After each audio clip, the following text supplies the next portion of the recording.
When the most brutal war humanity ever fought meets something even the monsters fear. Survival stops being the question. The ground shakes. The locusts retreat. And something covered in blood that isn't his own walks through both sides like they're already dead. Can a planet built on endless war survive the day judgment finally arrives? The sky above Sarah burned with a color that had no name in any living language. Lieutenant Mara Kincaid pressed her armored shoulder against the shattered remnant of a COG bunker wall, breathing through her teeth as the distant sound of chainsaw bayonets roared across the valley like the grinding of tectonic plates. The war had been grinding on for 14 years, and every soldier who survived long enough learned to recognize the specific quality of silence that came before a fresh wave of locust erupted from the earth. This silence was different. It tasted like ozone and burnt metal, and it made her HUD flicker with interference patterns that resembled scripture written in dead pixels. She had been a forward observer for 3 deployments, documenting enemy movement patterns and tactical anomalies for command. Her helmet cam had recorded 1,600 hours of footage showing the Locust Horde in every configuration of violence humanity had catalogued. Drones with their savage efficiency. Boomers with their explosive contempt for cover. Corpses dragging themselves from emergence holes like the fingers of a buried god clawing toward daylight. She had seen it all, archived it all, survived it all, through a combination of discipline and the peculiar fatalism that overtook everyone who fought on Sierra long enough to understand that the war was not a conflict, but a condition, eternal and grinding as the planet's rotation. The interference worsened. Her tactical display dissolved into static, then reformed, showing impossible readings. Seismic activity spiking in patterns that violated every geological model. Thermal signatures blooming in the subterranean networks beneath the Jacinto Plateau that burned hotter than magma, hotter than anything the Locust had ever deployed.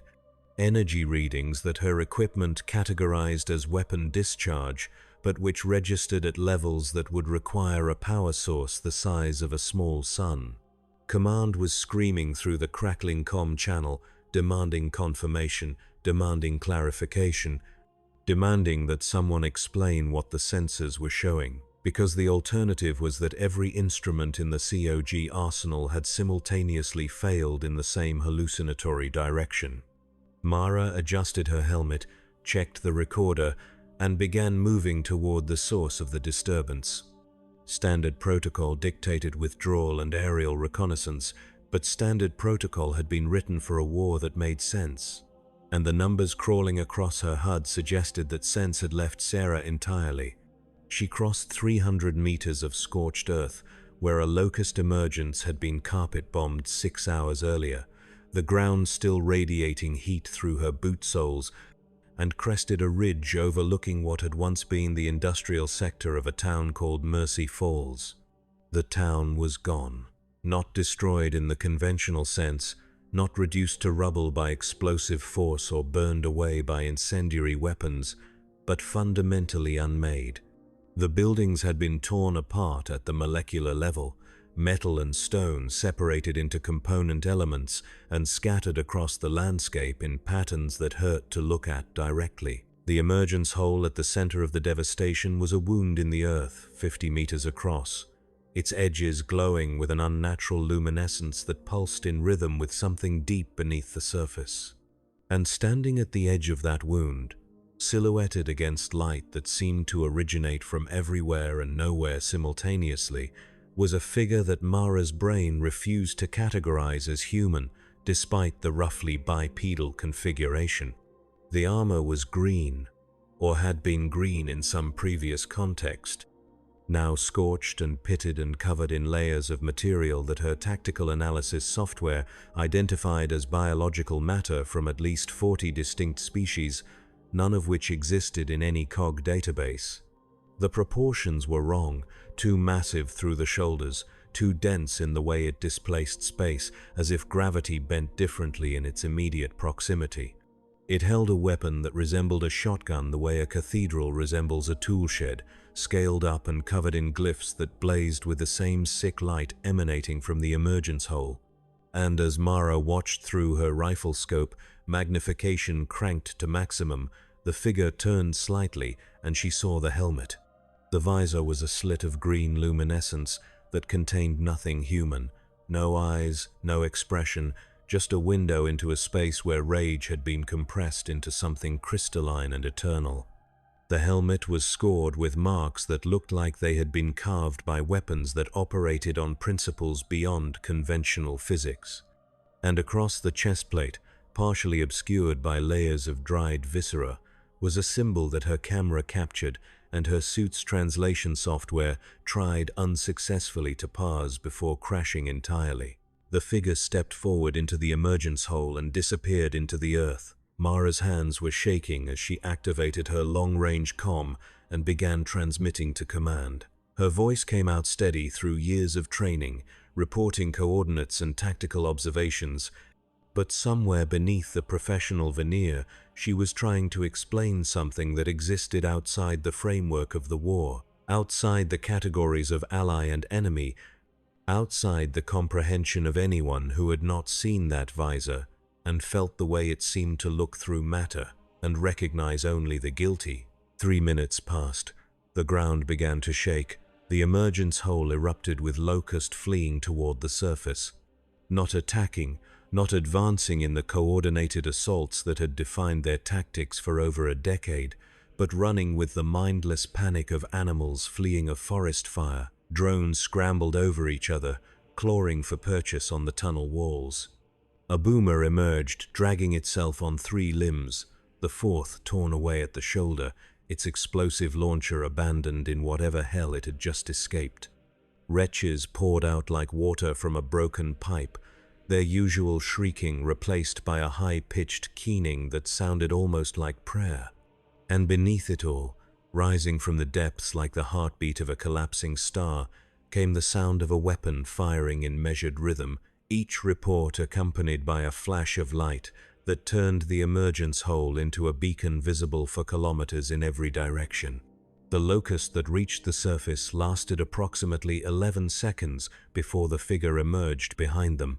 It moved with a speed that violated conservation of momentum, crossing 30 meters in the span between Mara's heartbeats, and when it reached the first cluster of drones, it began to work with the methodical precision of something executing a function that transcended mere violence. The shotgun roared, and a drone came apart in a spray of chitin and meat. The figure's free hand closed on another creature's skull and compressed it until the structural integrity failed with a sound like a steel girder snapping. It pivoted, raised one armored boot, and brought it down on a wretch with enough force that the impact crater extended 3 meters in every direction. The creature's body converted instantly from solid to liquid. Mara was recording everything. The camera captured each moment in clinical detail as the figure systematically erased every locust that had emerged from the tunnel, working through them with the patience of something that had been doing this for so long that efficiency had become a form of meditation. A boomer raised its weapon and the figure was already moving, closing the distance before the explosive launcher could fire, ripping the weapon free and using it as a club to pulverize the boomer's torso into paste before discarding the launcher and continuing to the next target. The violence was total but somehow not frenzied, each action flowing into the next with the inevitability of water finding downhill paths, and when the last locust stopped moving, the figure stood alone in a circle of devastation that steamed in the cold air. It turned and looked directly at Mara's position. She should have moved, should have withdrawn behind cover, should have done anything except freeze like prey under the gaze of a predator that existed several steps higher on the food chain than anything Sarah had produced in its entire evolutionary history. The visor locked onto her location, and she felt the weight of its attention like a physical pressure against her chest.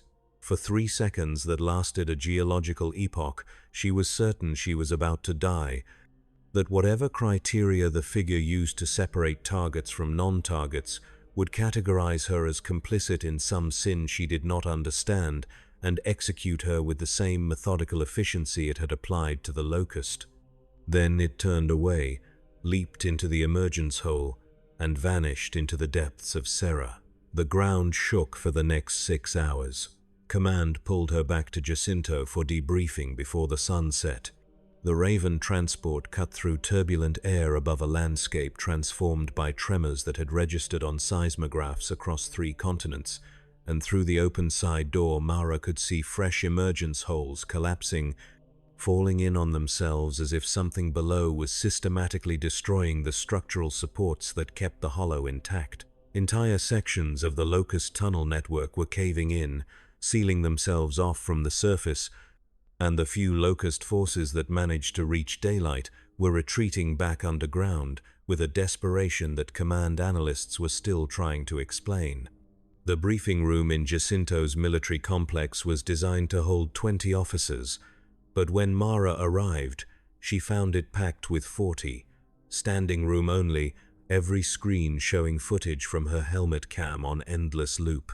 Colonel Hoffman stood at the head of the table with his arms crossed, watching the playback for what Mara guessed was the dozenth time, his face carved from granite and exhaustion. Around him clustered the remnants of COG High Command, men and women who had orchestrated humanity's survival through 14 years of extinction-level warfare and who were now confronting footage that suggested the rules had changed in ways they were not equipped to process.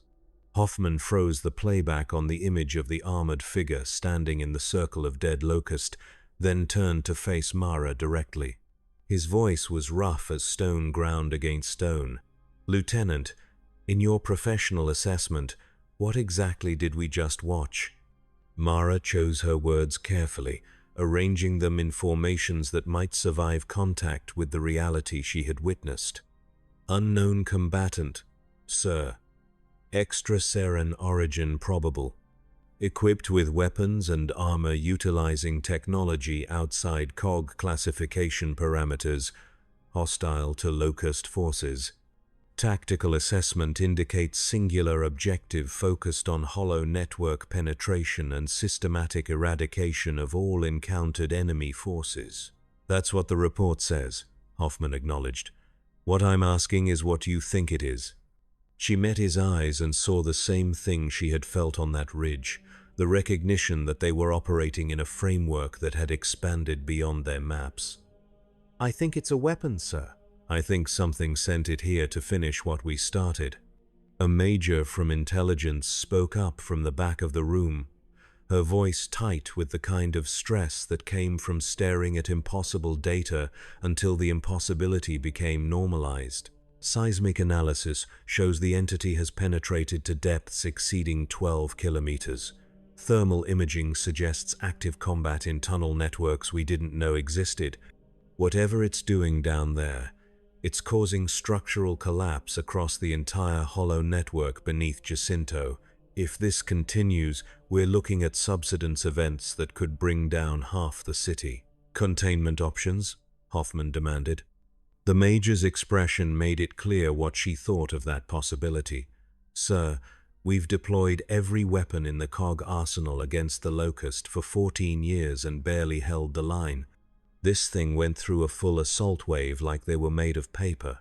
We don't have a containment option, we don't even have a classification for what it's doing." Mara watched the screens as her camera footage continued its loop, the figure's movements analyzed and reanalyzed by tactical AI systems that kept returning error messages because the combat patterns violated every doctrine in their databases. It fought like something that had been fighting for so long that violence had become a language more fundamental than words, each action economical and absolute, wasting nothing, leaving nothing alive. The way it moved suggested total situational awareness extending in all directions simultaneously, reacting to threats before they fully materialized, as if it could see slightly forward in time or read intent in the quantum probability fields that preceded action. Command had fought the Locust to a brutal stalemate through superior coordination and industrial capacity, but what they were watching operated on entirely different principles. treating the enemy not as an opposing force to be countered, but as a contaminant to be purged. Chairman Prescott entered the room and silence descended like a curtain. He was a small man, made large by the authority concentrated in his office, the civilian executive who had authorized Emergence Day's scorched earth protocols and carried the deaths of billions in the lines of his face. He studied the screens for 30 seconds, then turned to Hoffman with an expression that suggested he had already made a decision and was simply waiting for reality to catch up. "Assessment from the Science Division," Prescott said without preamble. "Dr. Estrego's team has analyzed the energy signatures from the lieutenant's suit sensors. The readings match certain classified theoretical models developed by the Coalition during early emulsion research. Models we discontinued because they suggested the existence of dimensional spaces adjacent to our own, accessible through energy dynamics we couldn't safely replicate." He paused, letting that information settle. "The entity appears to be generating and manipulating energy forms consistent with those theoretical dimensional boundaries, which suggests either our models were correct and someone else figured out how to weaponize them, or we're dealing with something that operates partially outside conventional space-time." Hoffman's expression didn't change, but his voice dropped half an octave. "Are you telling me this thing isn't even fully in our dimension? I'm telling you that the science team thinks it might be anchored to something beyond Sarah, that the physical form we're seeing is just the part that extends into our reality." Prescott moved to the screen, tapped the frozen image of the armored figure. "Look at the way the air distorts around it. Look at the gravitational lensing effects visible in the background. Whatever this is, it's heavy in a way that transcends simple mass. It's dragging something with it, something that exists in spaces we can't directly observe." The Major from Intelligence pulled up a new set of data, tactical overlays showing locust activity across Syrah's remaining population centers. "Sirs, we're receiving reports from every active front. Locust forces are withdrawing, not retreating tactically, but abandoning surface positions entirely and collapsing their own emergence holes behind them. It's like they're trying to seal themselves off from something." "From that," Mara said quietly, nodding toward the screen. The room went still. 40 officers contemplating the implications of an enemy that had brought humanity to the edge of extinction, now fleeing in terror from a single entity. The mathematics of that terror, the scale of force required to make the Locust Horde abandon their 15-year campaign of genocide, was almost impossible to process. But the footage didn't lie. The seismic data didn't lie. Somewhere beneath their feet, burrowing through the hollow like a bullet through flesh, was something that treated the endless war as an inconvenience to be resolved through the application of sufficient violence. Prescott made his decision. "Hoffman, I want every available unit pulled back to defensive positions around Jacinto. If the hollow collapses under the city, we need to be ready for catastrophic subsidence. Lieutenant Kincaid, you're reassigned to observation and tracking. If this entity surfaces, I want eyes on it immediately. And someone get Dr. Estrego's team working on communication protocols. If we can talk to this thing, we need to know whether it considers us allies or just slower-moving targets." Mara felt something cold settle in her stomach.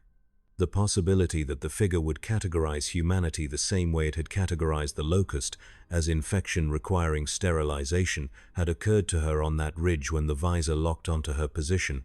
The violence she had witnessed was too pure, too absolute, to be motivated by anything as simple as alliance or enmity. It moved like judgment given physical form, like something that had looked at Syrah's endless war and decided that the only solution was annihilation of everything that perpetuated the violence. Humanity had turned their planet into a charnel house long before the Locust emerged. The environmental devastation caused by emulsion extraction, the wars over energy resources, the class divisions that had shattered civilization into armed camps before Emergence Day had even arrived, all of it was written into the planet's bones. All of it was fuel for the kind of cleansing fire that burned in that visor. She returned to active duty 12 hours later with new equipment and a mandate that amounted to watching the apocalypse and taking notes. The entity surfaced 3 times in the following week, each appearance documented by aerial reconnaissance and ground sensors that tracked it like meteorologists tracking a hurricane. The pattern was consistent and terrifying in its implications. It would emerge from a collapsed tunnel network, scan the surrounding area with methodology that suggested systematic threat assessment, then select a direction and begin moving toward the nearest active locust position. Nothing slowed it down. COG defensive lines dissolved before it without acknowledgement. Soldiers scrambling to clear paths as it passed through their positions like wind through a fence. Terrain meant nothing. It crossed a river by walking along the bottom, 30 meters of water overhead, emerging on the far side without pause. When a highway bridge collapsed under seismic stress, it simply leaped the gap, clearing 70 meters of open air and landing hard enough to crater the roadway on the opposite side before continuing its march. And wherever it went, the locust died. Mara watched through satellite feeds as it hit a locust staging area in the Kadar Valley and converted 600 enemy combatants into scattered biological matter in under 20 minutes. The footage played in the command center on muted screens, and she found herself unable to look away, cataloging each moment of violence with the clinical detachment that was the only defense against the magnitude of what she was witnessing. The figure moved through the locust ranks like a conductor directing a symphony of destruction, each gesture precise and economical, the massive shotgun roaring in measured intervals, while the free hand dealt out death through methods that ranged from concussive force to what appeared to be simple biomechanical dismantlement. It grabbed a drone by the arm and used the leverage to separate the creature's entire shoulder assembly from its torso. It caught a grenadier's explosive in mid-flight, crushed the casing until the internal mechanism detonated, then threw the resulting fireball into a cluster of wretches with enough force that they ignited like phosphorus. A corpser emerged from beneath the battlefield, pincers wide enough to bisect a king raven, and the figure simply waited until the creature committed to its strike before sidestepping the attack and unloading the shotgun directly into the corpse's primary eyes at point-blank range. The creature's skull came apart like rotten fruit, and the figure was already moving before the massive body hit the ground. Using the corpse as a ramp to gain elevation and rain, fire down on the locust forces attempting to flank from higher ground.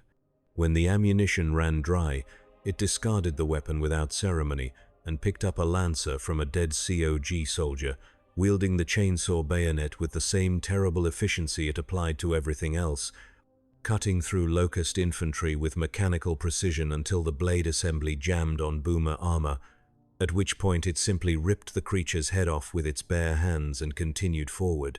Major Lena Corris from Tactical Analysis stood beside Mara in the observation center, watching the same footage with an expression that had progressed beyond shock into something approaching philosophical resignation.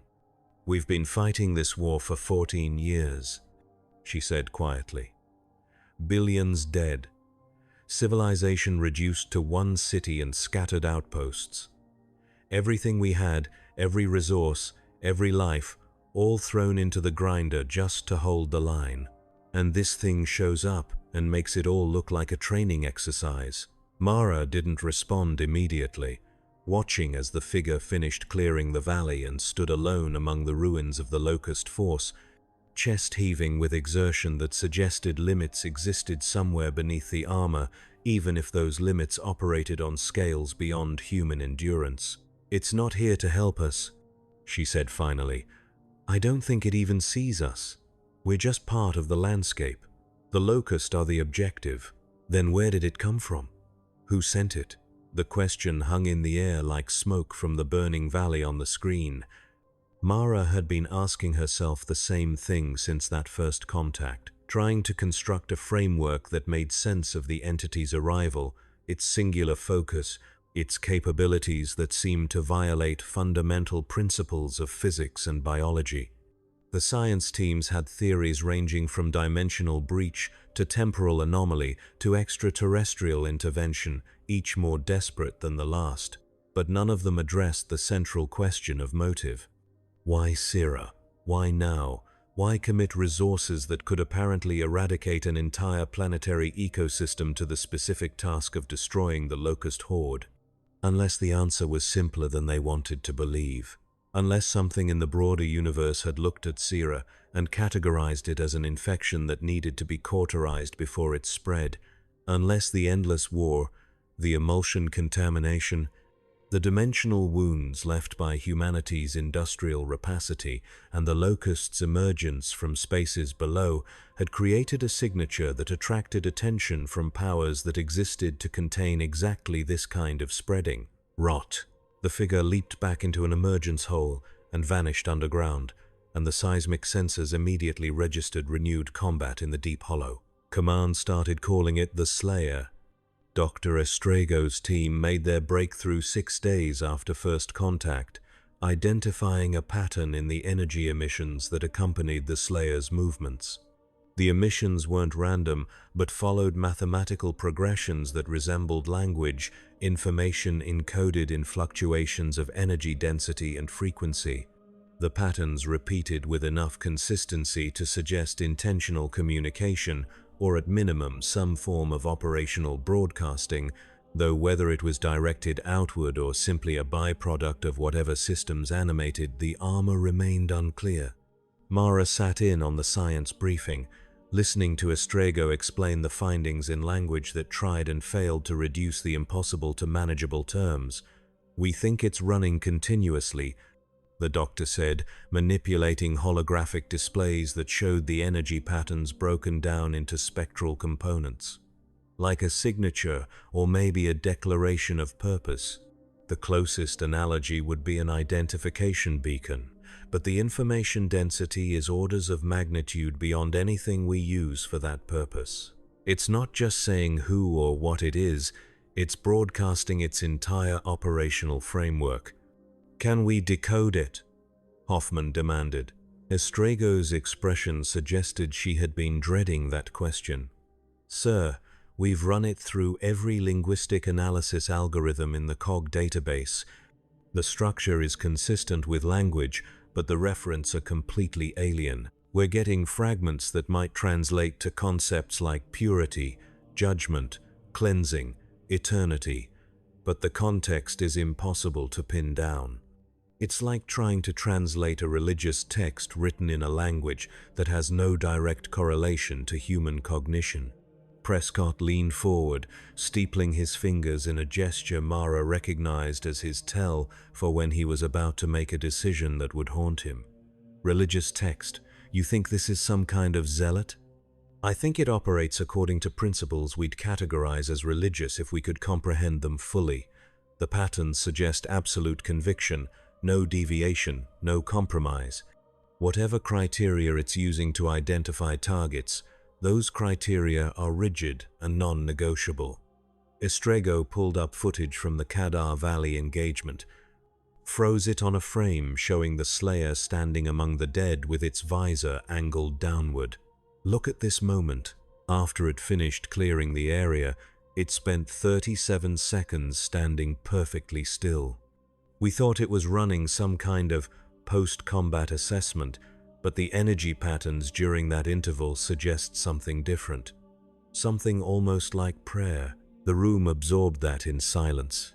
The idea that the walking apocalypse systematically erasing the locust from existence might pause between slaughters to commune with something beyond their comprehension was somehow more disturbing than the violence itself. It implied structure, hierarchy, accountability to forces that made the entity accountable despite its apparent omnipotence. It suggested that what they were witnessing was not chaos but order, judgment handed down from some cosmic authority that had deemed Sarah worthy of intervention. Mara spoke before she could reconsider. "Has anyone checked whether it's attacked anything besides Locust?" All eyes turned to her. Estrego brought up a tactical map showing every confirmed Slayer sighting, each one marked with timestamp and associated combat data. The pattern was absolute. 14 engagements across 6 days, every single one initiated against Locust forces or in direct pursuit of Locust tunnel networks.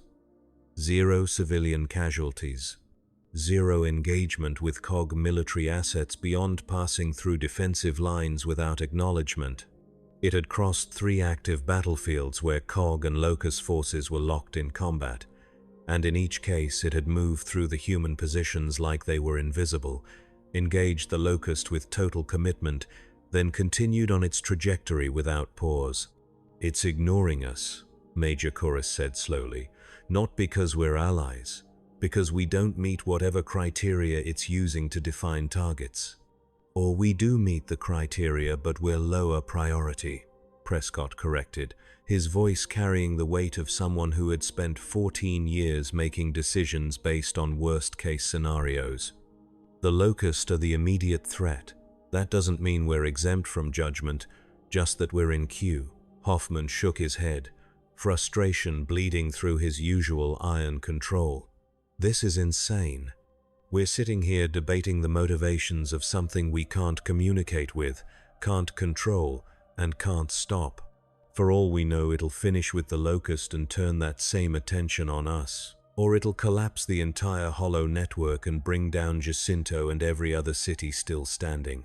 We need options, people. We need some way to influence what happens next." "We could try making contact," Mara heard herself say.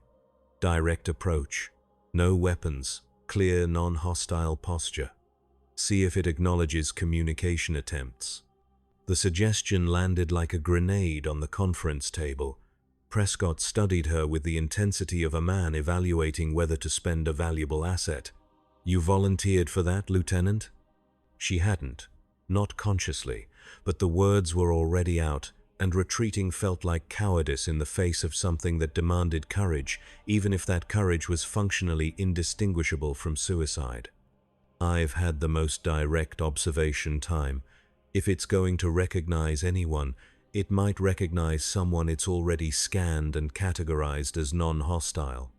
Hoffman looked like he wanted to argue, then visibly reconsidered. The war had burned through so many soldiers that objecting to volunteers felt obscene. "We'd need to track it, predict its next surface point, and get you in position before it re-engages.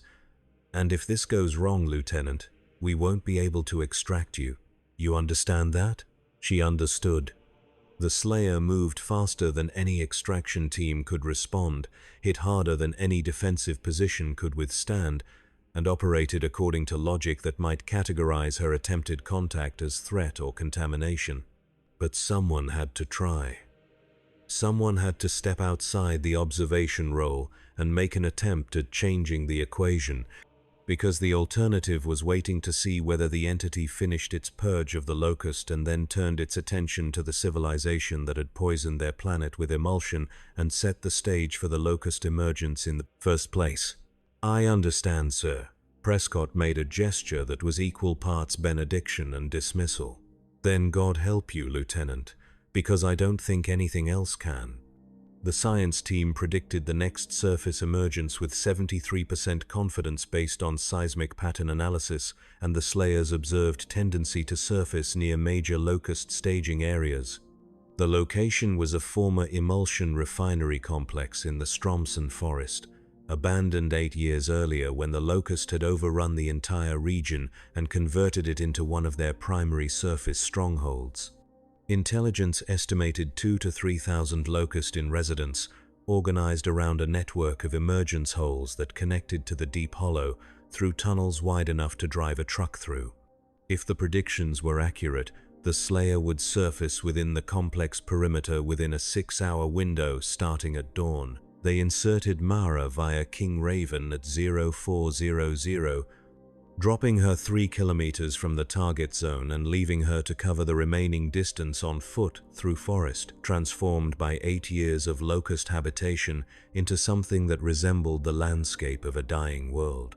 The trees were still standing but drained of color, bark gray and peeling, leaves blackened and curling as if touched by chemical fire. The ground was soft and wrong, disturbed by the constant movement of Locust workers excavating new tunnels, and in places it had collapsed entirely into sinkholes that descended into darkness filled with the sound of clicking mandibles and the smell of rot. She moved in full armor with weapons powered down, broadcasting non-hostile signatures on every frequency the COG could transmit, and tried not to think about how fragile flesh was when wrapped in a few centimeters of ceramic plate and composite mesh. The refinery emerged from the pre-dawn darkness like a monument to industrial hubris, towers of corroded metal rising 50 meters into air, thick with the smell of spent emulsion and biological decay. The Locust had converted it into a hive, building their chambers into the existing structure, and from her position in the tree line, Mara could see hundreds of them moving through the complex in patterns that suggested organization beyond simple animal behavior. They were building something, though what purpose it served was impossible to determine from external observation.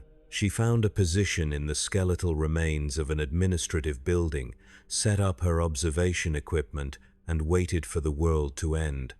The sun rose over Serra in shades of gray and amber, light filtering through atmospheric haze that was part pollution and part the dust from 1,000 burning cities. The Locust continued their work, oblivious to the judgment approaching from below.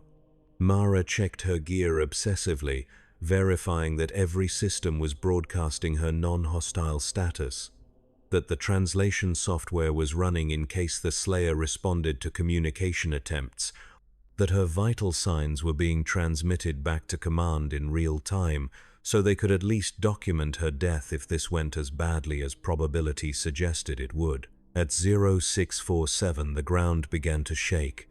The Locust responded immediately, dropping their work and scrambling toward defensive positions with the speed of a species that had evolved in an environment of constant predation. Drones grabbed their weapons and formed firing lines. Boomers positioned themselves at strategic choke points. Wretches poured from the deeper chambers like antibodies responding to infection. In 30 seconds, the refinery transformed from a construction site into a fortress, and Mara realized with a clarity that felt like ice water through her veins that the Locust knew exactly what was coming, had probably known since it first breached their tunnels, had been preparing for this moment with the desperate focus of species trying to survive extinction. The emergence hole in the center of the complex erupted with light. The Slayer rose from the depths like wrath given form, armor reflecting the sunrise in shades of green and gold, the visor burning with luminescence that turned the surrounding air into something that resembled plasma. It emerged in a crouch, one armored fist pressed to the ground as if steadying itself after a long climb, and for 3 seconds the entire refinery held its breath, waiting for the violence to begin. Then it stood to full height, and the Locust opened fire. The weight of fire concentrated on that single point was enough to level a building. Hammerburst rounds, boom-shot explosives, torque-bow quarrels that detonated on impact, all of it converging on the armored figure with the desperate intensity of an army that understood this was their last stand. The explosion was visible from orbit, a column of fire and debris that rose 300 meters into the morning sky, and for a moment Mara allowed herself to hope that perhaps the Locust had found the key, that concentrated firepower applied with sufficient commitment could achieve what seemed impossible. The smoke cleared, and the Slayer stood untouched. Not unscathed, the armor showed fresh scoring and impact craters, but functionally untouched, still standing in the same position as if the entire bombardment had been a minor inconvenience. It raised the shotgun, and the morning filled with thunder. What followed was not battle but systematic erasure. The Slayer moved through the refinery complex with the inexorable progression of a glacier, and everything in its path stopped existing in any meaningful sense. It fired the shotgun until the weapon glowed cherry red from sustained discharge, then transitioned to closer methods, using the environment as weapon and tomb simultaneously. A boomer found itself grabbed by the leg and swung in an arc that terminated when its body impacted a support column with sufficient force to liquefy bone. A cluster of drones attempted a flanking maneuver and were countered by the Slayer simply leaping 12 meters straight up, catching an overhead beam, and raining explosive ordnance down from above with the precision of an orbital strike. Wretches swarmed in their hundreds and were answered with a weapon Mara had not seen before, some kind of directed energy projector that emerged from the armor's left gauntlet and converted matter into superheated ash in a cone extending 30 meters forward. The Locust died in their thousands, and the Slayer did not slow. Mara watched through her scope, recording everything, documenting the end of the refinery hive with the clinical precision of an observer who had crossed some threshold where horror became data. She saw the moment when the Locust realized they could not win, when their defensive lines broke and they began simply trying to escape. But there was no escape. The Slayer moved to cut off every retreat, collapsing tunnels behind fleeing Locust and following them into the depths to finish the work. The few that made it to the surface were hunted down with methodical efficiency, and when the last one stopped moving, the Slayers stood alone in a complex that had been converted from hive to mass grave in under 40 minutes. Mara made her decision. She stood, deactivated her active camouflage, and stepped into the open with her hands raised and her weapons clearly holstered. The visor turned toward her with the weight of a battleship's main gun swiveling on target. She fought every instinct, screaming at her to run, to hide, to do anything except stand exposed in the sightline of something that had just demonstrated its capacity to erase armies. The distance between them was 50 meters. She could see the details now, the layers of damage accumulating on the armor, the way the morning light caught on dried blood from 100 species, the absolute stillness of the figure as it evaluated her presence. The energy emissions Estrigo's team had been tracking spiked, and her suit sensors went haywire, proximity alarms screaming that she was in immediate danger of being vaporized by energy discharge. She kept her hands raised and activated her external speakers. "I'm not hostile. I'm not your enemy. I just want to talk." No response. The visor continued its evaluation, and Mara felt the weight of whatever intelligence existed behind that luminous slit pressing against her thoughts like fingers testing the integrity of glass. It was reading her, she realized, scanning past the armor and flesh to examine intention and allegiance, categorizing her according to metrics she could not begin to comprehend. Every sin she had ever committed hung in that moment. Every compromise made in the name of survival, every order followed that had resulted in civilian casualties or scorched earth, or the 1,000 small cruelties war demanded. She felt them like weights attached to her spine, dragging her down into categories she did not want to occupy, and understood with perfect clarity that the Slayer would know, would see everything, would judge her by standards that made human morality look like negotiation. The energy emissions stabilized, the visor's intensity decreased fractionally, and the Slayer turned away, dismissed her as irrelevant or at minimum non-priority, and began moving toward the next emergence hole. Mara's legs gave out, and she sat down hard on rubble that was still warm from burning Locust. Her hands were shaking so badly she could barely trigger her command contact established. Entity displayed awareness of human presence and chose non-engagement. Recommend classifying as selectively hostile rather than indiscriminately aggressive. It's not here to kill everything. It's here to kill the Locust.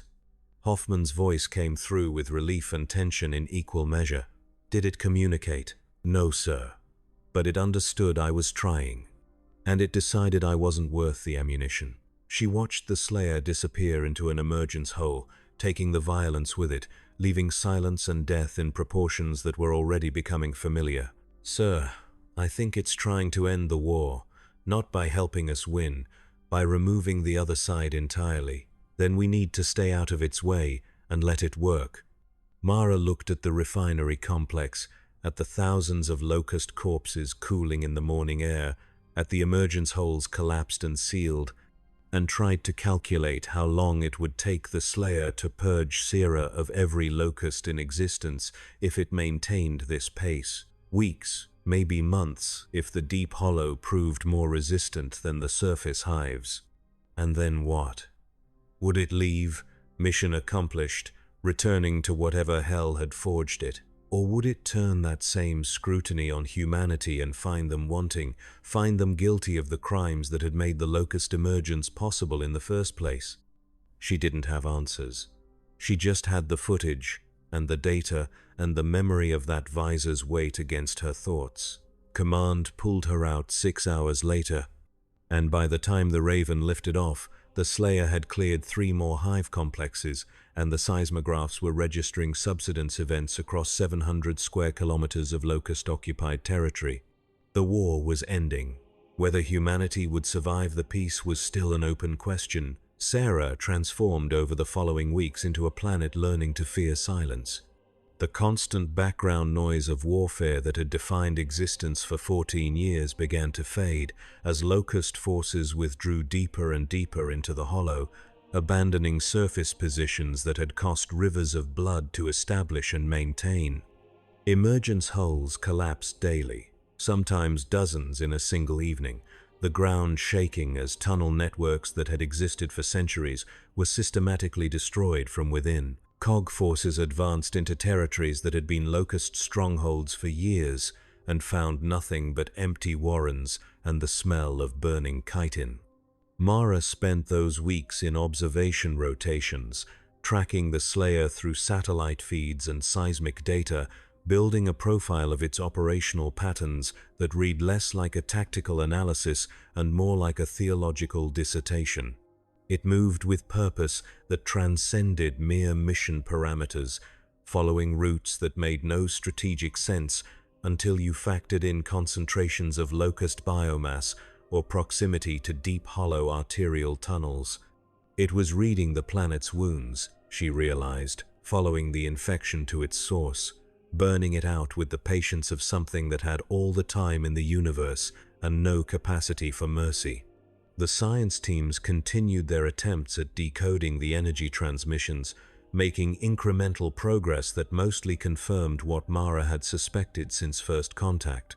The entity was not from Sera, had likely never been to Sera before its arrival, and operated according to frameworks that treated material reality as something flexible and subject to revision through application of sufficient will. Dr. Estrego's latest briefing had included the word transdimensional with enough supporting evidence that Prescott had authorized sealed archives and classification levels that put the information on par with emulsion detonation protocols. We think it exists partially in our space and partially in somewhere else, Estrego had explained, her exhaustion evident in the way she leaned against the presentation podium. The armor is just the anchor point. The actual entity might extend through dimensions we can't perceive, which would explain the energy readings, the apparent violation of conservation laws, all of it. It's not just strong, it's leveraging forces from outside our universe. And someone sent it here, Hoffman had said, less question than grim acknowledgement. Or something drew it here. The locust emergence might have created a signature visible from wherever it came from. A wound in reality that triggered a response. Mara had thought about that conversation for days afterward, turning it over in her mind during the long hours of observation duty. The idea that Sera's suffering had been visible across dimensional boundaries, that the Locust War had created enough psychic or metaphysical trauma to attract attention from beyond their universe, carried implications that made sleep difficult. It suggested the cosmos operated according to principles that included moral weight, that suffering and corruption could accumulate until they became gravitational, pulling judgment down from spaces humans had never imagined existed. And if that was true, if the Slayer was here because Sera had become too infected to ignore, then humanity's role in that infection was unavoidable. They had dug too deep, extracted too much, emulsion, fractured the planet's crust in their hunger for energy. They had created the conditions for the locust emergence, even if they hadn't created the locust themselves. Their sins were written into the geology, visible from space as dead zones where industrial rapacity had turned living ecosystems into toxic waste. The question became, would the Slayer recognize that distinction? Would it care that humanity had been ignorant of the consequences rather than malicious? Or would it simply read the planetary damage and categorize humanity as equal contributors to the corruption that needed burning away? She got her answer 3 weeks after first contact, when the Slayer surfaced in the ruins of a COG research facility that had been studying emulsion mutation effects. The facility was called Station Echo, a pre-war installation built into a mountain range 200 kilometers from Jacinto, designed to research emulsion applications in controlled environments. It had been overrun by Locust during the early years of the war, then reclaimed by COG forces in a brutal campaign that had cost 3 companies of Gears their lives. Intelligence had classified it as cleared and abandoned, infrastructure too damaged to justify rebuilding, just another marker on the long list of sites lost to the grinding arithmetic of attrition warfare. Except the Locust had been using it. The satellite imagery showed activity concentrated around the facility's deep drilling sections, areas where the original research teams had penetrated into geological strata rich with emulsion deposits. The Locust had expanded those drilling operations, excavating tunnels that connected the facility to the broader hollow network, and converted the research laboratories into something that looked disturbingly like processing centers for emulsion mutation experiments. They were trying to weaponize the substance that had poisoned their own species, attempting to engineer new strains that could resist COG countermeasures, and they had been doing it using the abandoned human research as foundation.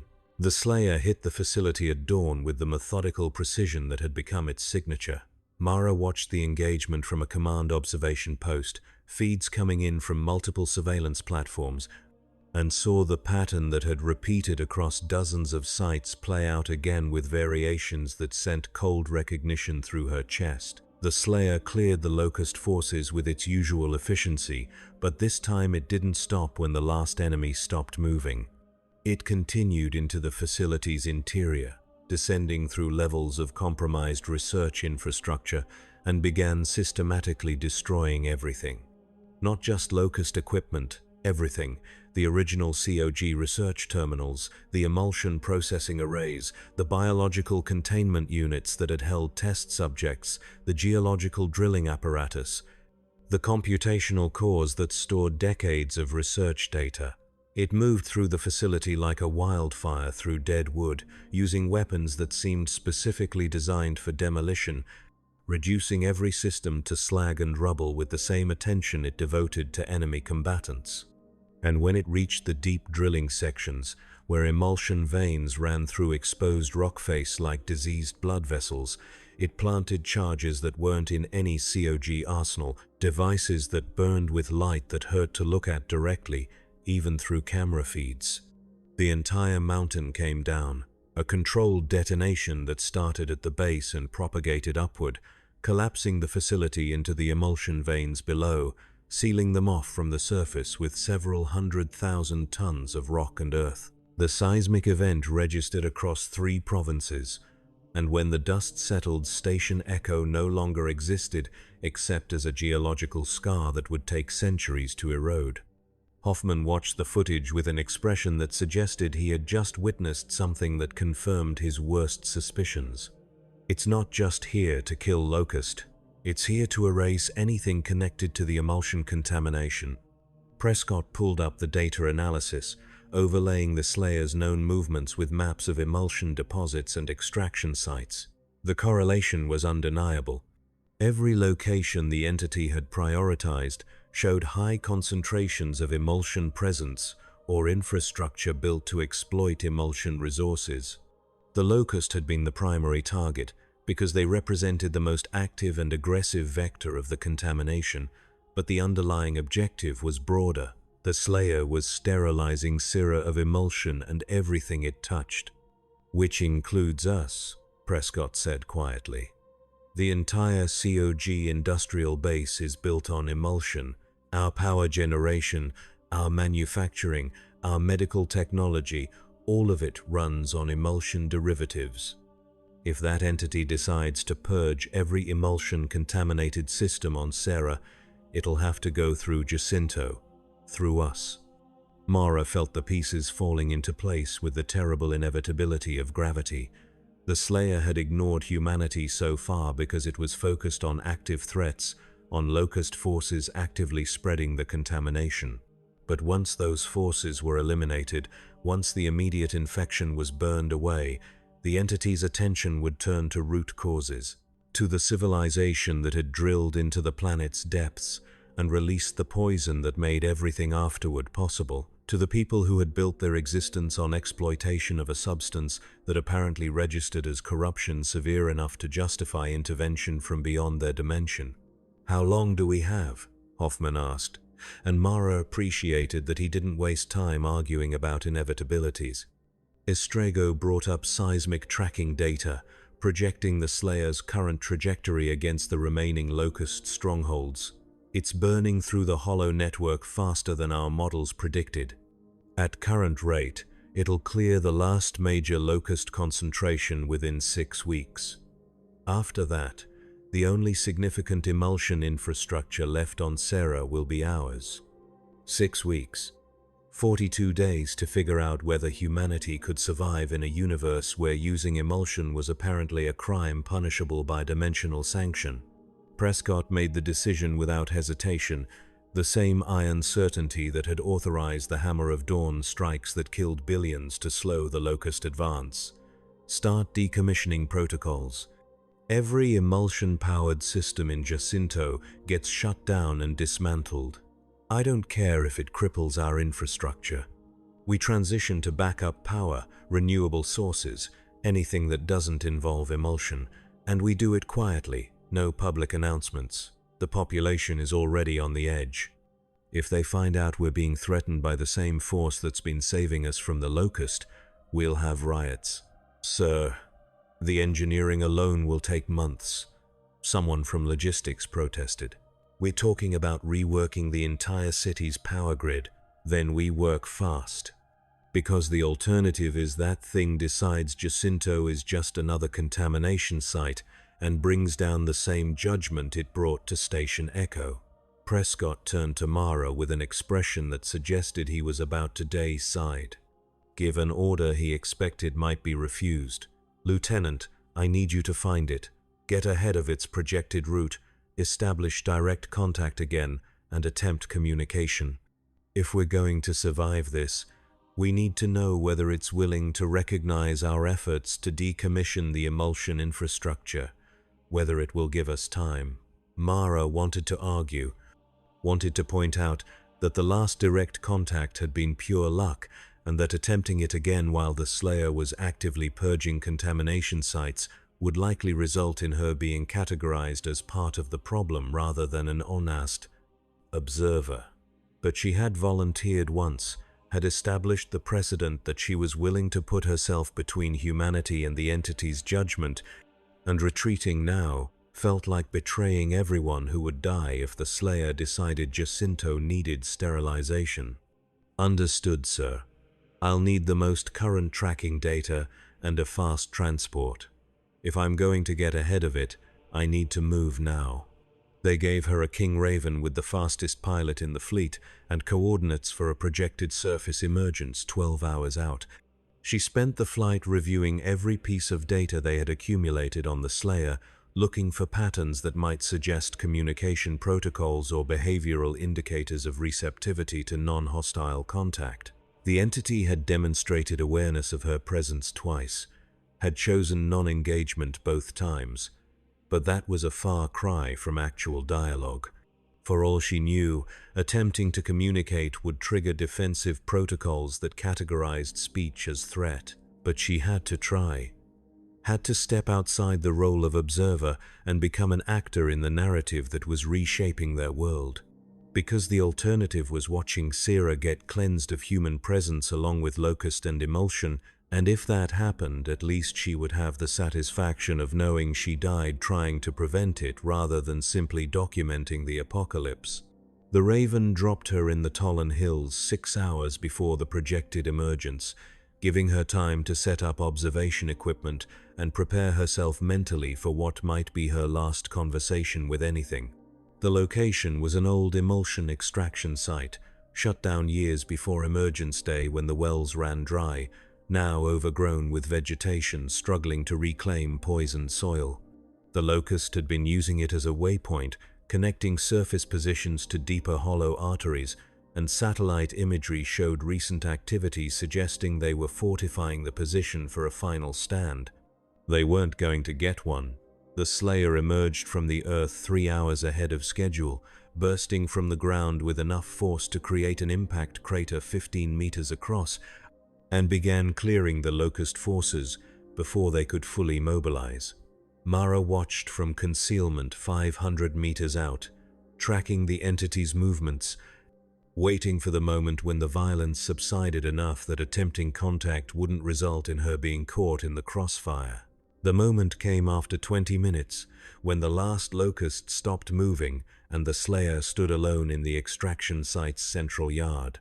It was damaged. She could see that even from distance, the armor showing fresh scoring and one shoulder plate cracked badly enough that glowing energy leaked from the breach.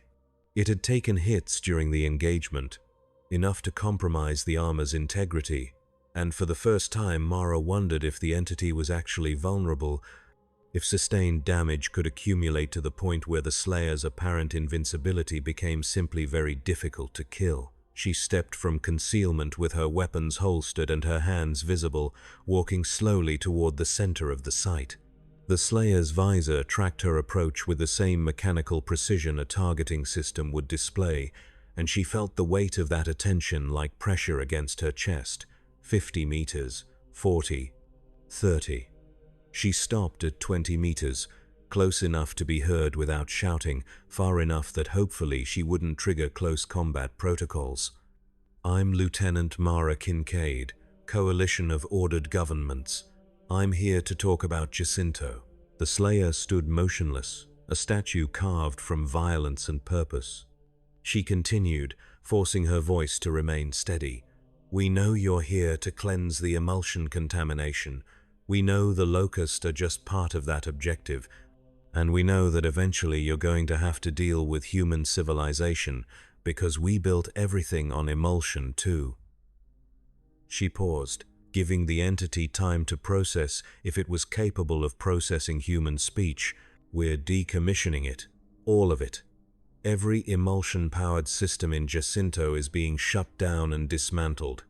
It'll take time, but we're doing it. I need to know if you'll give us that time." Silence, except for the wind moving through dead grass and the distant rumble of the planet's wounded geology. "We didn't know," Mara said, and hated the pleading note that crept into her voice. "We didn't know what emulsion would do, didn't know we were poisoning our own world. We made mistakes, drilled too deep, took too much, but we're trying to fix it. We're trying to be better than what we were. That has to count for something." The visor's luminescence intensified, and for a moment she thought it was about to speak, about to respond with words in a voice that would probably shatter windows and make her ears bleed, but at least would represent communication. Instead, it raised one armored hand and pointed, not at her but past her, toward the horizon where Jacinto rose from the landscape like humanity's last defiant gesture against extinction.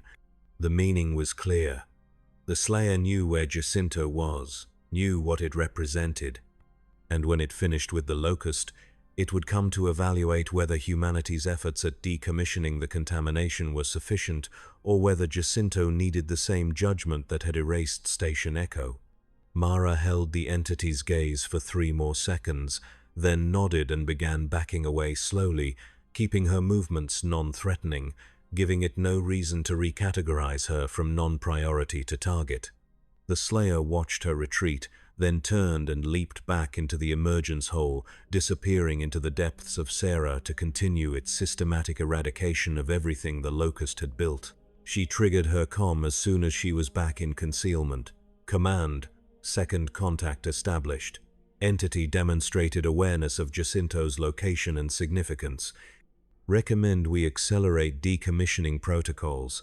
We're being given time, but I don't think it's much. Hoffman's response came through tight with stress. Understood. Extraction en route. Get back here, Lieutenant. We've got work to do. The Raven picked her up 30 minutes later, and during the flight back to Jacinto, she watched the sun set over a planet that was becoming quieter every day, the background noise of war fading like a patient's heartbeat declining toward flatline. The Locusts were dying, had been dying since the moment the Slayer breached their tunnels, and soon they would be gone entirely, erased from Sera's surface and depths with the thoroughness of a plague burned out by cauterization. And then humanity would stand alone before judgment and find out whether their belated efforts at redemption were enough to satisfy the standards of an entity that apparently existed to enforce cosmic sanitation. Mara leaned back in her seat and closed her eyes, listening to the Raven's engines and trying not to calculate the odds of survival. They weren't good.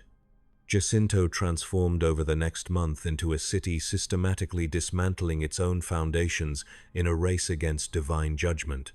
The decommissioning protocols played out across every sector with the desperate efficiency of a civilization trying to prove its capacity for change before the deadline arrived. Emulsion refineries shut down in controlled sequences, their contents neutralized and stored in containment vessels rated for materials humanity no longer fully understood. Power grids transitioned to backup generators running on fuel cells and renewable sources that couldn't provide even a fraction of the city's energy requirements, but at least didn't carry the metaphysical weight that apparently attracted attention from beyond their dimension. Manufacturing centers retooled for production methods that didn't rely on emulsion-derived components, accepting massive drops in output as the price of continued existence. Mara watched the transition from observation posts and command briefings, documenting the changes with the same clinical precision she had applied to tracking the Slayer. The city was dying slowly, hemorrhaging capability and comfort in exchange for the hope that purity would translate to mercy. Food production dropped by 40% when agricultural systems lost their emulsion-powered automation. Medical facilities operating on reduced power had to make triage decisions that amounted to determining who deserved the limited resources and who would be allowed to die quietly.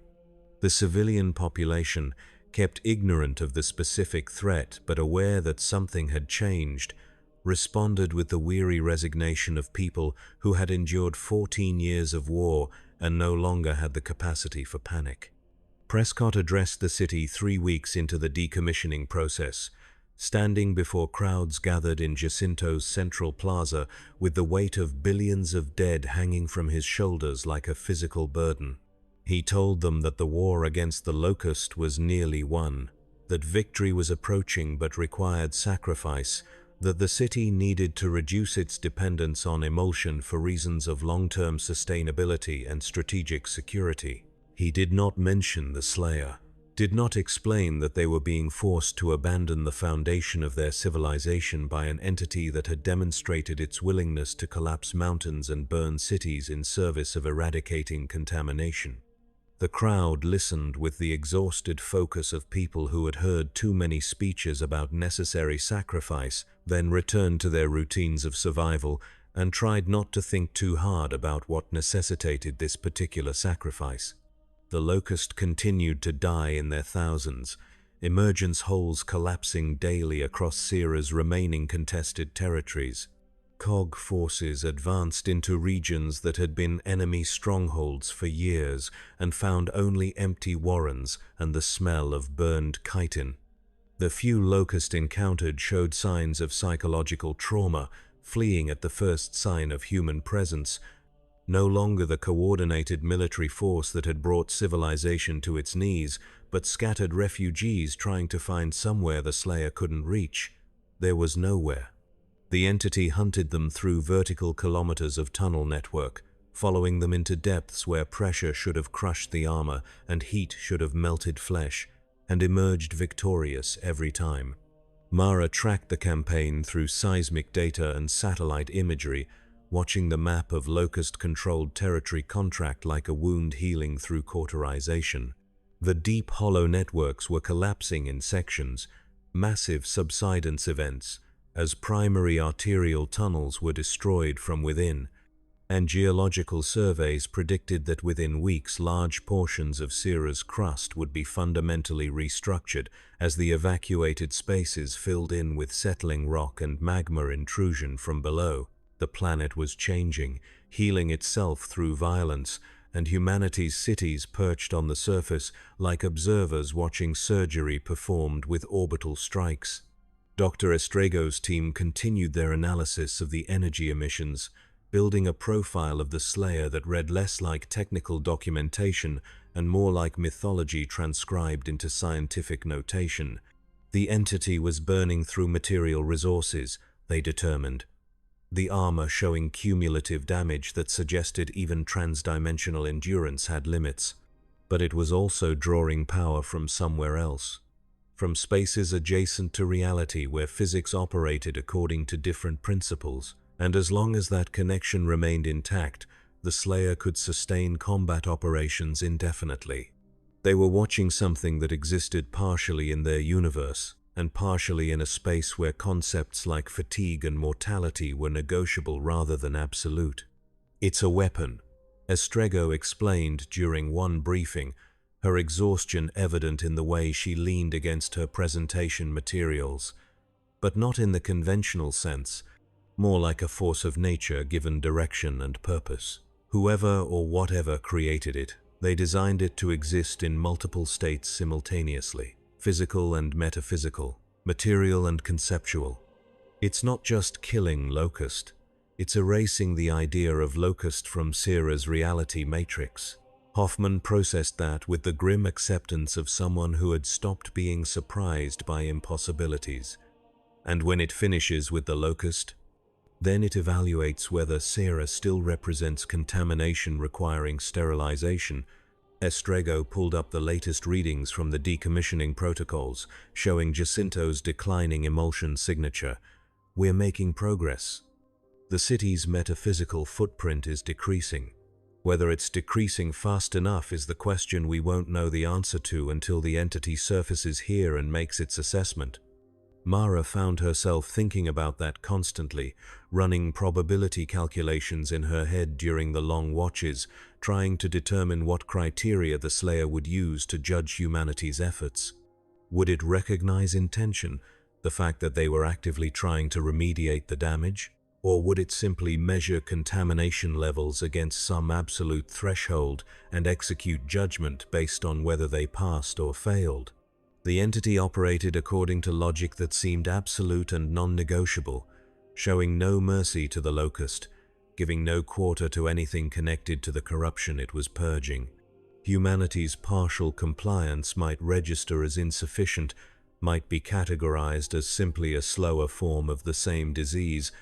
She was in the observation center when the final Locust stronghold fell, watching satellite feeds as the Slayer emerged from what intelligence had classified as the Locust capital, a massive Warren complex beneath the mountains west of Jacinto. The entity stood alone in the ruins of what had been the coordination center for the entire Locust military apparatus, surrounded by evidence of violence on scales that made previous engagements look surgical by comparison. It had fought through the Locust command structure, eliminating every queen, every general, every coordinator and tactician that had orchestrated the 14-year campaign against humanity. And now it stood in the silence of total victory, the last of the Locust reduced to biological stains on stone. The visor turned north, toward Jacinto. Mara felt her stomach drop as the Slayer began moving with the same inexorable purpose it had demonstrated since arrival. It was done with the Locust. The primary contamination vector had been eliminated. Now it would evaluate the secondary sources, the infrastructure and civilization built on emulsion exploitation, and determine whether humanity's attempts at decommissioning were sufficient to warrant survival, or whether Jacinto needed the same treatment that had erased Station Echo and a dozen other sites. Command went to full alert status without declaration, every officer understanding what was happening without needing explicit orders. Defensive positions were manned with the fatalistic efficiency of soldiers who knew their weapons were inadequate but would die at their posts anyway because that was the job. Civilians were quietly moved to interior sectors, away from the walls, though no one explained what they were being protected from because the explanation would trigger panic that served no purpose. Prescott sealed himself in the command center with Hoffman and the remaining senior staff, and Mara was summoned to provide direct assessment of the entity's probable behavior upon arrival. She stood before the assembled leadership and told them what they already knew. It will evaluate our decommissioning efforts, scan the city for emulsion contamination, assess whether we represent ongoing threat or acceptable risk, and then it will decide. Options for influencing that decision? Prescott asked, though his tone suggested he expected no good answers. Direct communication. I can try talking to it again. Demonstrate that we're actively working to eliminate the contamination.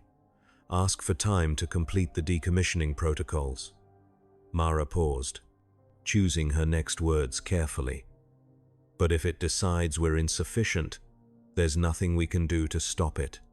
Every weapon we have would just prove we're still operating from a framework of violence and dominance.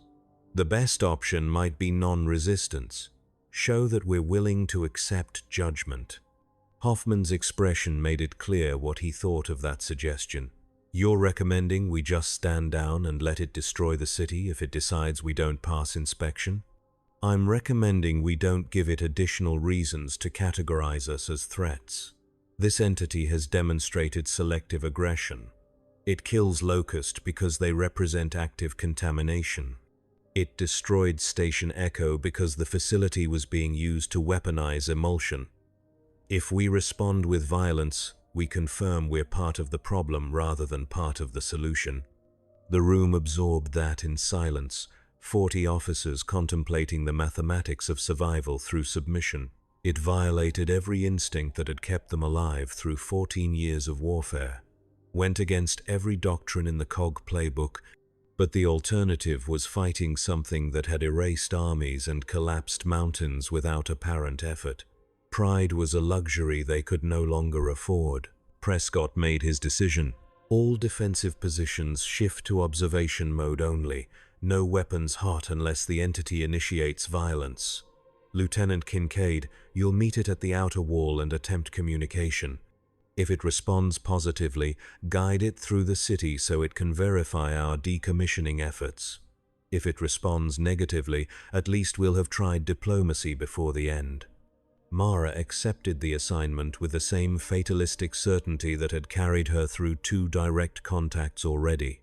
She was the designated interface between humanity and judgment, the person willing to stand in the space where annihilation and mercy overlapped and hope that words could tip the balance. It was probably futile, probably amounted to screaming into a hurricane and expecting the wind to change direction, but futility was better than passivity. She took her position on Jacinto's outer wall 2 hours before the Slayer's projected arrival, standing alone in full armor with weapons holstered and a headset linked directly to command.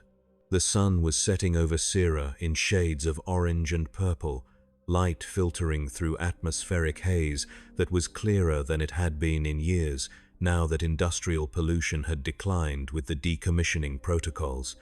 The city stretched out behind her, humanity's last significant population center, 300,000 souls packed into fortifications designed to withstand siege by armies that no longer existed. The Slayer appeared on the horizon at dusk, a distant figure moving across dead ground with the steady pace of something that had walked across planets and would walk across this one until its mission was complete. Mara watched it approach through her rifle scope, seeing the cumulative damage more clearly now, the armor scored and cracked, and leaking energy from multiple breaches, but still functional. still moving with the terrible purpose that had defined it since arrival. It crossed 5 kilometers in 18 minutes, never deviating from its course, and stopped 50 meters from the outer wall. The visor regarded her with luminescence that had dimmed slightly, exhaustion visible even in something that apparently existed partially outside material constraints. Mara activated her external speakers and spoke with the calm of someone who had already made peace with death. "Welcome to Jacinto. I'm Lieutenant Mara Kincaid. I've been designated to guide you through the city and verify our decommissioning efforts." She paused, then added, "We're trying to fix what we broke. We need you to see that." The Slayer stood motionless for 10 seconds, processing or communicating with something beyond human perception. Then it moved forward, walked past her without acknowledgement, and began ascending the wall. Mara scrambled to follow, triggering her comm to alert command that the entity was entering the city. It's proceeding inward, non-hostile so far, requesting guidance.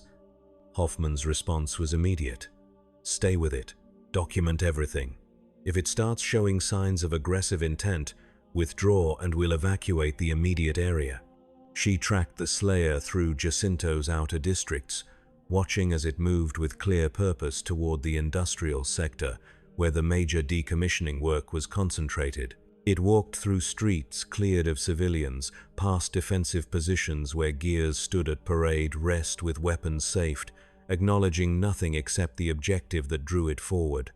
And when it reached the first decommissioned emulsion refinery, it stopped and began scanning with methods that made Mara's equipment scream warnings about exotic energy exposure. The scan lasted 3 minutes. The Slayer examined every centimeter of the facility, penetrating walls with whatever senses it employed, cataloging the extent of deactivation and neutralization. Mara held her breath, waiting for judgment, and nearly fell over when the entity simply moved on to the next site without destroying anything. It repeated the pattern across 12 more locations, scanning each decommissioned facility with the same thorough attention, evaluating humanity's efforts to eliminate the contamination that had attracted its attention in the first place. And at each site, after completing its scan, it moved on without violence. Mara began to allow herself hope, began to believe that maybe they had done enough, that maybe the Slayer would recognize their efforts and categorize them as acceptable risk rather than ongoing threat. Then it reached the central power facility and stopped.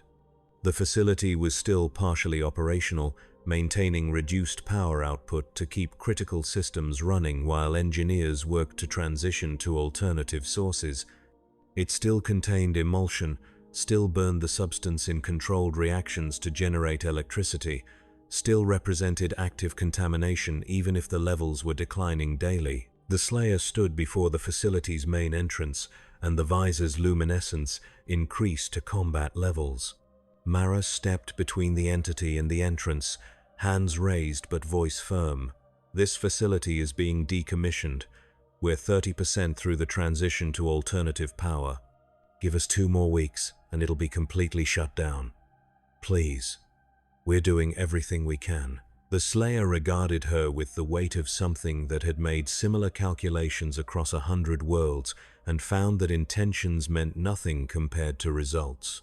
It raised one armored hand and Mara saw energy gathering around the gauntlet, building toward discharge that would punch through the facility's containment systems and trigger a detonation visible from orbit. She didn't move, didn't flinch, just stood in the firing line and spoke with every ounce of conviction she could summon. "If you destroy this facility, you'll kill 300,000 people who are trying to survive while fixing the mistakes that made this war possible. We're not the Locust. We're not the enemy. We're just the people who lived in the world we inherited and are trying to make it better. That has to matter. That has to count for something in whatever judgment you're executing." 10 seconds passed in silence so absolute Mara could hear her own heartbeat. Then the energy around the gauntlet dissipated, the visor's luminescence decreased, and the Slayer turned away from the facility.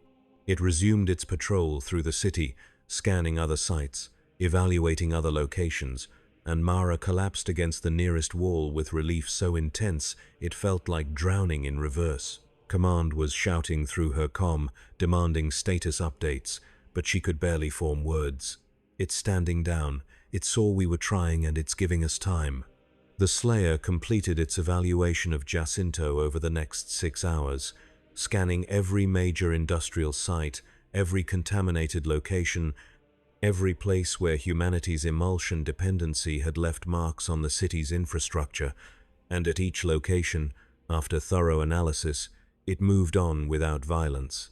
By dawn, it had completed a full circuit and returned to the outer wall, standing at the same position where it had entered, looking out over Sierra's landscape with the visor's glow reflecting off armor that would carry the scars of this campaign forever. Mara stood beside it, exhausted and terrified and grateful in equal measure, and tried one last attempt at communication. "Thank you for giving us the chance to be better than we were." The Slayer turned its visor toward her one final time, and in that luminous slit, she saw something that might have been acknowledgement or might have been simple documentation of her presence. Then it stepped off the wall, fell 3 stories to the ground below, and began walking into the distance, moving away from Jacinto, away from humanity's last city, returning to whatever space it had come from, with the knowledge that its mission was complete. The Locust were gone, Sarah was cleansed, and humanity had been given a second chance they had done nothing to earn except demonstrate the capacity for change. Mara watched it go until the figure disappeared into morning haze, then triggered her comm one last time. "Command, entity departing, no hostile action, Jacinto is clear." Hoffman's voice came through rough with emotions he would never acknowledge in public. "Understood, Lieutenant. Good work. Get back inside. We've got a city to rebuild." She descended from the wall and walked through streets that were beginning to fill with people emerging from shelters, civilians who knew something had happened but didn't understand what, soldiers who had stood watch over the apocalypse and survived through the grace of an entity that measured mercy in metrics humanity barely comprehended. The city was alive. Damaged, diminished, but alive, and given the space to become something better than it had been. The war was over, not because humanity had won, but because something had intervened to end the cycle of violence and corruption that had consumed Sarah for decades. And now they would have to learn to live in the silence that followed, building a civilization that didn't require genocide or environmental destruction to sustain itself, proving that the Slayer's judgment to spare them had been justified. Mara reported to debrief, delivered her observations to command staff who documented everything for archives that might matter to future generations, then finally returned to her quarters as the sun climbed toward noon. She sat on her bunk and stared at the walls and tried to process the fact that she had survived, that Jacinto had survived, that humanity had been given a gift wrapped in violence and terror, but a gift nonetheless. Outside her window, the city began the slow work of healing. 6 months passed, and Sierra transformed into a planet, learning to exist without war. The decommissioning protocols continued with methodical precision, engineers and scientists working to eliminate every trace of active emulsion use from humanity's infrastructure. Alternative energy sources were developed and deployed, solar arrays and wind farms and geothermal plants that couldn't match emulsion's output, but at least didn't carry the metaphysical weight that had attracted cosmic intervention. Manufacturing retooled for sustainable methods, accepting reduced production capacity as the cost of ensuring they would never again trigger the kind of judgment the Slayer represented.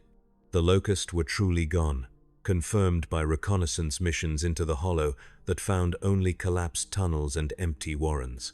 The few biological samples recovered showed signs of systematic eradication, not just killed but erased down to the genetic level, as if the Slayer had reached into their DNA and unwritten the code that made them viable.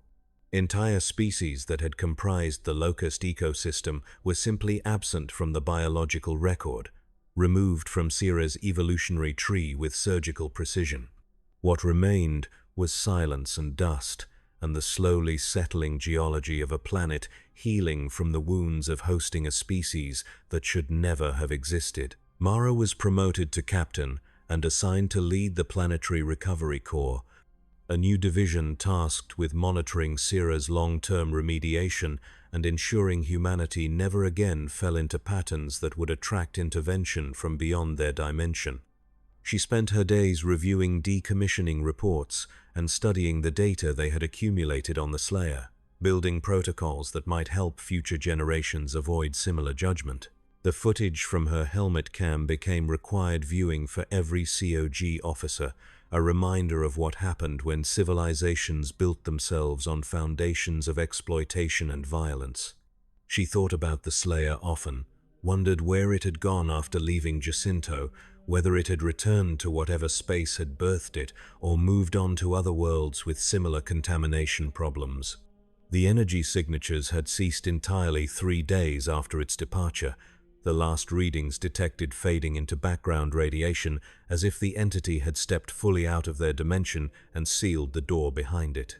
Dr. Estrego's team theorized it had returned to its origin point, mission complete, filed away until needed again for the next planetary cleansing. The idea that such entities existed, that the universe contained forces dedicated to enforcing cosmic sanitation, had fundamentally altered humanity's understanding of their place in the broader reality. They were not alone. They were not the apex of creation. They were probationary members of a system that would tolerate their existence only as long as they demonstrated capacity for restraint and remediation. The Slayer had been mercy disguised as violence, giving them the opportunity to survive by eliminating the threat that made their survival impossible, and now they had to prove that mercy had been justified.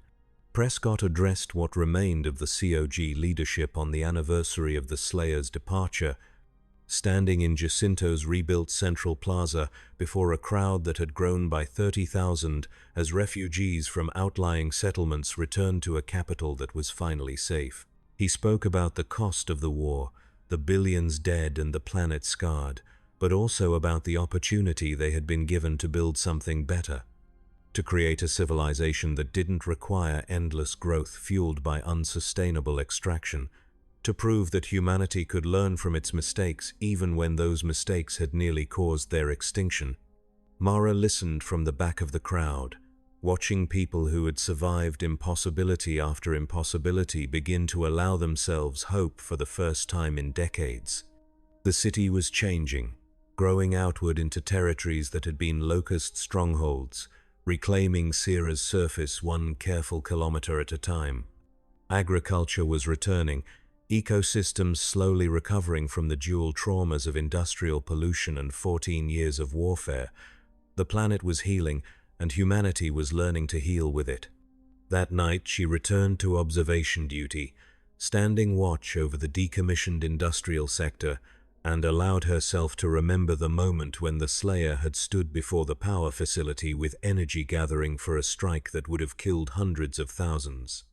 The moment when she had stepped into the firing line and gambled that the entity would recognize humanity's efforts as genuine rather than performative. The moment when judgment had paused, evaluated, and found them worthy of another chance. She had been terrified in that moment, convinced she was about to die, but also strangely at peace. Because if the Slayer had decided humanity was irredeemable, then dying while defending the possibility of redemption felt like the right ending.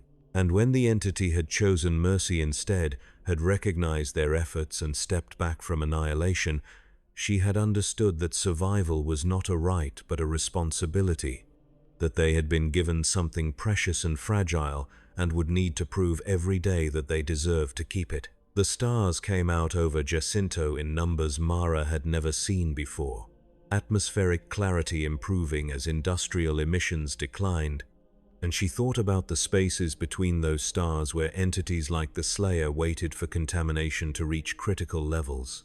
How many worlds had they cleansed? How many civilizations had failed the test that Syrah had barely passed? The questions had no answers, but they served as reminders that humanity existed in a universe larger and stranger than anything they had imagined, and that their continued existence depended on demonstrating they could be trusted to occupy their small corner of it without spreading poison. She spent the night documenting the city's progress, filing reports that would be compiled into the permanent record, adding her observations to the growing archive of humanity's near extinction and tentative resurrection. The work was methodical and peaceful, and when dawn broke over a city learning to exist without war, Mara allowed herself to believe that maybe they would make it. Maybe the Slayer's judgment had been correct. Maybe humanity could be better than their history suggested. The sun rose over Sierra in colors that had no names yet, new atmospheric conditions creating gradients the planet had not seen in industrial centuries, and Mara Kincaid watched the light spread across a world being given the chance to start again. Somewhere in the spaces between stars, the Doomslayer stood alone in a chamber that existed partially in a dozen dimensions simultaneously, the armor finally still after months of continuous combat. The visor regarded displays showing Sierra's progress, monitoring the planet's declining contamination levels, verifying that the intervention had achieved its objective. The Locust were gone, erased from reality with the thoroughness that defined the Slayer's every action. The emulsion contamination was being systematically remediated, humanity proving their capacity for change through actions rather than promises. The mission parameters were satisfied. The planet was categorized as recovering rather than terminal. Sierra would be removed from the active intervention list and placed under observation, monitored for signs of relapse, but given the space to prove their reformation genuine. The Slayer turned from the displays and walked deeper into the chamber, towards spaces where new coordinates were already appearing, new worlds showing signs of contamination requiring assessment. The work was eternal, the mission never complete, because corruption was a constant in the universe and someone had to stand against it. The armor bore the scars of 1,000 interventions, and it would bear the scars of 1,000 more, each one a record of judgment delivered and mercy extended, and the eternal balance between annihilation and salvation. The dimensional portal opened with light that hurt to perceive directly, showing glimpses of a reality where physics operated according to principles that would shatter human sanity to contemplate. The Slayer stepped through without hesitation, passing from one theater of eternal war to the next, carrying the burden of judgment across infinite spaces with the patience of something that had been doing this for so long that beginning and ending had lost all meaning. Behind the Slayer, the portal closed, sealing Sierra off from the spaces between stars, leaving humanity alone with their second chance and the responsibility to prove it had been deserved. On Sierra, Mara stood watch as the sun climbed toward noon, unaware of the entity's final verification, knowing only that they had survived and that survival was both gift and burden. The city stretched out below her observation post, humanity's last major population center, and she thought about all the people who had died to reach this moment, all the sacrifices made in the name of a future that had seemed impossible until the day the Slayer arrived and redefined what was possible through the application of sufficient conviction. The war was over, the real work was beginning, and somewhere in the spaces she could not perceive, judgment watched and waited to see whether humanity would prove worthy of the mercy they had been shown.